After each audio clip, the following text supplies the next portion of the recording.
እስኪ ስለ መንፈሳዊ ብልጽግና ትንሽ ነገር ልበላችሁና መንፈሳዊ ብልጽግና ማለት ምን ማለት ነው? እሺ መንፈሳዊ ብልጽግና መካከል ልዩነት አለው ወይ? እግዚአብሔር አምላክ ሰዎችን አንዱን በጣም ብዙ ባለሀብት አንዱን መካከለኛ አንዱን ድሃ አድርጎ ነው ወይ ያቆየው ወይም የሚያኖረው ወይንም ደግሞ ሰው በዛ ነው ወይ? አንድ ጊዜ ትዝ የሚላችሁ ከሆነ ጌታ ኢየሱስ ክርስቶስ አንድ ንግግር ተናግሯል። ይህም ንግግር ምንድነው? እንትን የሚል ነው ማለት ኢየሱስ ስለ መክሊት አወራ፣ ስለ ዲናር ማለት ነው። አንደኛውን 1 ዲናር፣ ሁለተኛውን 5 ዲናር፣ ሶስተኛውን 10 ዲናር ሰጠው አለ። ከዛ በኋላ እንዲነግዱበት ሰጣቸው አለ። አንደኛው ብዙ ሰዎች እዚህ ላይ ስለ ሰውም ያወራሉ፣ ስላፈራነው ደቀ መዝሙር ኦፍኮርስ ስለዛም ነው። ግን አንድ ስለ ብልጽግና ላውራችሁ። መንፈስ ዓለም 1 ሚሊዮን ብር ያለውና አንተ 100,000 ብር ቢኖርህ መንፈስ ዓለም የብር ብዛት አይደለም። 1 ሚሊዮን ብር የያዘው ሰውዬ አስተሳሰቡ ወይም ደግሞ በሱ ውስጥ ያለው ነገር ዝቅተኛ ከሆነ ወይ ደግሞ የብሩ ብዛት ወይም ደግሞ የብሩ ማነስ ሳይሆን አንተ ውስጥ ያለው አንተ ውስጥ ያለው ሐሳብ ወይ ደግሞ አንተ ውስጥ ያለው የብልጽግና መንፈስ እንዴት ነው ሊሰራ የሚችለው የሚለው ነው ልዩነቱ እንጂ 50 ብርም ያለው 100,000 ብርም ያለው 1 ሚሊዮን ብርም ያለው እግዚአብሔር ሲያየው እኩል ነው የሚያየው። አየህ፣ የብርህ መጠን መብዛት አይደለም። ልብ አድርጉ፣ የብር መጠን መብዛት አይደለም። እነዛ ሰዎች እጥፍ የተሰጣቸውን አስተውሉ። 1 ዲናር ያለው ሰውዬ መጣና እግዚአብሔር ሲጠይቀው አይ አንተ ገዳይ እንደሆንክ አጥፊ እንደሆንክ ነው ማቀው፣ ባለዕዳዎችህን አትለቅ፣ በግድ አንጡ ትላለህ አለ። እሺ ያኛው እነዛ ደግሞ ሌሎቹ ደግሞ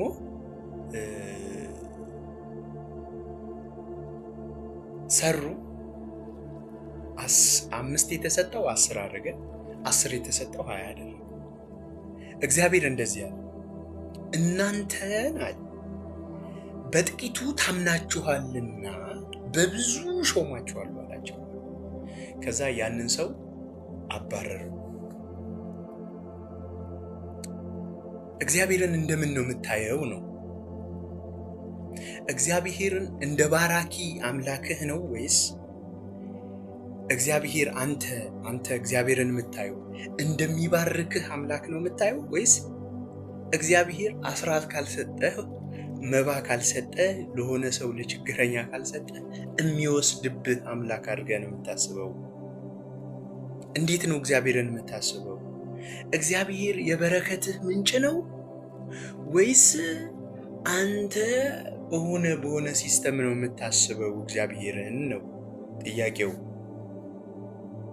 እመኑኝ፣ እግዚአብሔርን በእርሱ ልክ እግዚአብሔር የበረከታችሁ ምንጭ አድርጋችሁ ካሰባችሁት ይውላችሁ 100,000 ብር የሚያዘው 1 ሚሊዮን ብር የሚያዘው መንፈስ ዓለም እኩል ነው። 1 ሚሊዮን ብር የያዘው ሰውዬ በቃ ይህ ብር አያልቅም ብሎ እንደፈለገ ቢሆን ወር አይቆይም፣ ያልቅበታል። ብዙ ሰዎች ብዙ ክርስቲያኖች ችግራቸው ምን እንደሆነ ታውቃላችሁ? ገንዘብን ማብዛት ሳይሆን የሚያስቡት ገንዘብን እንዴት አድርጌ ላብዛ የሚለውን ሂሳብ ሳይሆን የሚሰሩት አሁን ይሰራሉ፣ አሁን እንትን ይበላሉ፣ አሁን እንደፈለገ ይሆናሉ። አሁን በብዛት በተለይ አማኞች ይህን ምክር ልምከራችሁ፣ በእጃችሁ የገባው ገንዘብ ባለአደራ ናችሁ። ገንዘቡን እንዴት አድርጋችሁ መልቲፕላይ እንደምታደርጉት አስቡ እንጂ እንዴት አድርጋችሁ ወጪ እንደምታወጡ፣ ምን አይነት ስልክ እንደምትገዙ፣ ምን አይነት ሆቴል እንደምትበሉ አታስቡ። እሱን ትደርሱበታላችሁ። ይሄ ሰውዬ አንድ ዲናር ነው የተሰጠው። ቢሰራበት ብዙ ዲናር እንደሚያተርፍ እርግጠኛ ነው። ግን አንተ ጨካኝ እንደሆነ እግዚአብሔርን እንዴት ነው የምታየው ነው። አየህ፣ እጅህ ላይ ገንዘብ ሲገባ ምንድን ነው የምታደርገው? እግዚአብሔር ምን እንዲያደርግበት ነው የምትፈልግ? የበረከትህ ምንጭ ማን ነው? ይህንን ካሰብክ መነኝ ነገር ሁሉ ይቀየራል።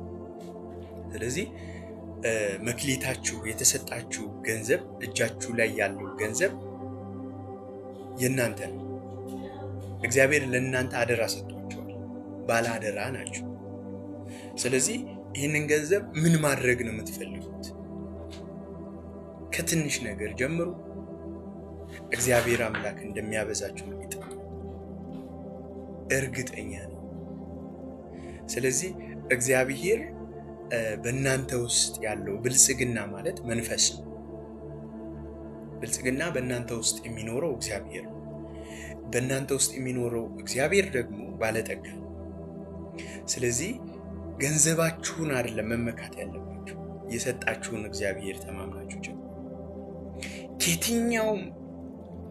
ከየትኛውም ብልጽግና በስተጀርባ ስፒሪት አለ፣ መንፈስ አለ። መንፈሱ ወይ ከዛኛው ነው፣ ወይ ከቅዱሱ ነው፣ ወይ ከርኩሱ ነው። እዚች ዓለም ላይ ስትኖሩ ካለ መንፈስ ምንም ልታደርጉ አትችሉ። ስለዚህ ቅዱሳን ይህንን መንፈስ ተካፈሉት፣ ይህንን መንፈስ ውሰዱት፣ ይህንን መንፈስ ተቤዡት። ስለዚህ የተሰጣችሁን መክሊት ከማባከን ይልቅ ማብዛትን፣ መልቲፕላይ ማድረግን፣ ዛሬ ልትኖሩ ዛሬ የምትኖሩበትን እግዚአብሔር እንደሚያኖራችሁ፣ እግዚአብሔር እንደሰጣችሁ አስቡ። ስለዚህ ዘር ደግሞ አይበላም። ዘር አይበላም። ገበሬ ዘርን አይበላም። ስለዚህ እግዚአብሔር የሰጣችሁን ዘር አትብሉ፣ ዝሩት። የምትዘሩበት ደግሞ ማወቅ አለባችሁ፣ መገንዘብ አለባችሁ። ዝም ብላችሁ ጭንጫ ላይ አትዝሩ፣ እማያፈራ ፍሬ ላይ አትዝሩ። ስለዚህ ስለ ቺ መክሊት በደንብ አስቧት። እግዚአብሔር ባይዘዌ አንተ እጅህ ላይ ያለው ገንዘብ ምን ልታደርግበት እንዳሰብክ እግዚአብሔር ጠይቀው። እግዚአብሔር ጥበብን ይሰጣል። እግዚአብሔር ማስተዋልን ይሰጣል። ጥቂት ገንዘብ ነው እጄ ላይ ያለው ምን ላርግ ለምትሉ ሰዎች ዛሬ መልክቴ፣ በእጃችሁ ያለውን ምን እንደምትሰሩበት አስቡ። ምን እንደምትበሉ አይደለም፣ ምን እንደምትሰሩበት አስቡ። ብሩካን ናችሁ፣ ተባርካችኋል። ለበረከት ሁኑ። እወዳችኋለሁ።